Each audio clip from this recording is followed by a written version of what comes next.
ধন্যবাদ বক্তব্য নিয়ে আসবেন। আমি একটি কথাই বলতে চাই, এই অসামাজিক কার্যকলাপের বিরুদ্ধে আমরা দুর্বার আন্দোলন গড়ে তুলতে চাই। সেখান থেকে আমরা আজকে প্রতিজ্ঞাবদ্ধ হই যে আমরা দক্ষিণ সুরমা থেকে এই মাদক মুক্ত করেই ছাড়বো ইনশাল্লাহ।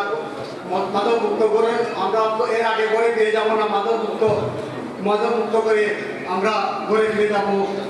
এদেরকে যারা লালন পালন করে এদের কোনো পরিচয় থাকতে পারে না, এরা মাদক সেবী, এরা মাদকের সাথে জড়িত, এদের কোনো স্থান নেই, এদের কোনো রাজনৈতিক পরিচয় থাকতে পারে না, এদের পরিচয় একটাই, এরা সন্ত্রাসী,